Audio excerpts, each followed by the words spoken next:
Bonjour, aujourd'hui je vais vous parler du calcul des jours fériés flottants. Alors en France, on a du coup des jours fériés. Ici je suis sur le site de l'État français pour 2025. Le jour de l'an c'est toujours le 1er janvier. Mais lundi de Pâques, c'est pas toujours le 21 avril. En 2025 c'est le 21 avril. Si je regarde en 2024, c'était le 1er avril. La fête du travail, c'est toujours le 1er mai. La victoire de 1945, c'est toujours le jeudi 8 mai. L'Ascension, c'est pas toujours le jeudi 29 mai. En 2024, l'Ascension, c'était le jeudi 9 mai. Le lundi de Pentecôte, c'est pareil. Cette année, c'est le 9 juin, mais l'an dernier, c'était le 20 mai. La fête nationale, c'est toujours le 14 juillet, l'Ascension, le 15 août, la Toussaint, le 1er novembre, l'armistice de 1918, le 11 novembre, et Noël, le 25 décembre. Donc, on a un certain nombre de jours fériés qui sont toujours aux mêmes dates, mais on a Pâques, l'Ascension et la Pentecôte qui sont des jours fériés flottants. Comment on les calcule ? Eh bien, la bonne nouvelle, c'est qu'il y a une formule pour calculer ça. Ça s'appelle la méthode de Moss. Je ne sais pas comment on prononce ça. Mais en tout cas, Moss nous a donné une formule. Pardon, excusez-moi. Moi, cette formule, je l'ai retrouvée en ligne avec le format Ruby. Je l'ai mis dans un GIST, je le mettrai en description. Je ne l'ai pas réécrite, mais on va pouvoir l'utiliser pour calculer les jours flottants. J'ai préparé un fichier et on va regarder ensemble. Donc, si je le lance,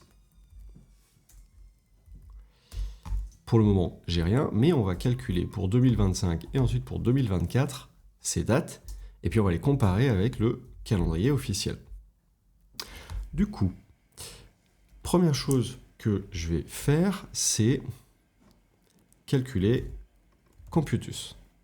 Et ce que Computus me dit, c'est que si je veux trouver lundi de Pâques en 2025, ou d'ailleurs n'importe quelle année, je fais Computus plus un jour. Et ça doit me donner normalement le lundi de Pâques pour 2025, puisque j'ai utilisé 2025. Et ici, on va le calculer pour 2024. Et donc, je m'attends qu'en 2024, ce soit le 1er avril, et qu'en 2025, ce soit le 21 avril. Si je relance, on a donc en 2025, 04 c'est avril, et le jour de Pâques, c'est le 21 avril. Si je regarde, lundi de Pâques, 21 avril. Pâques en 2024, c'était le 1er avril. Si je regarde mon calcul, 2024, avril, 1er. Donc ça fonctionne. L'Ascension, c'est quoi ? Eh bien, c'est Computus plus 39 jours. On fait pareil pour 2024. Je vais peut-être juste commenter ça pour que ce soit plus visible. Hop.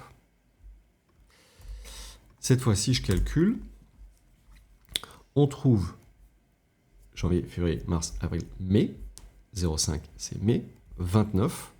Est-ce que c'était le 29 mai, l'Ascension ? Oui. Est-ce que l'Ascension, on avait jeudi 9 mai en 2024 ? Jeudi 9 mai. Pas mal.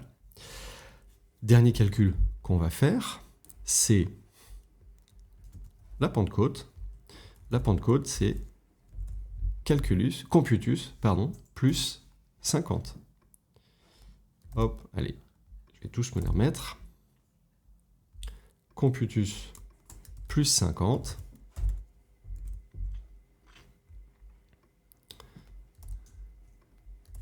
Se les remet tous. Donc, en 2024, c'était le 20 mai. On est bon. Hop. La Pentecôte, 9 juin. 9 juin, on le voit ici. Donc, avec ce Computus, on est capable de calculer un Computus D, on va dire. Quand on ajoute plus 1, on trouve le lundi de Pâques. Quand on ajoute 39, on trouve l'Ascension. Et quand on ajoute 50, on trouve la Pentecôte. Et ainsi, on a tous nos jours fériés, quelle que soit l'année. Ceux qui sont fixes et ceux qui sont variables. Je mettrai en lien dans la description ce lien vers Wikipédia et le lien vers ce Gist où j'ai mis toutes les infos.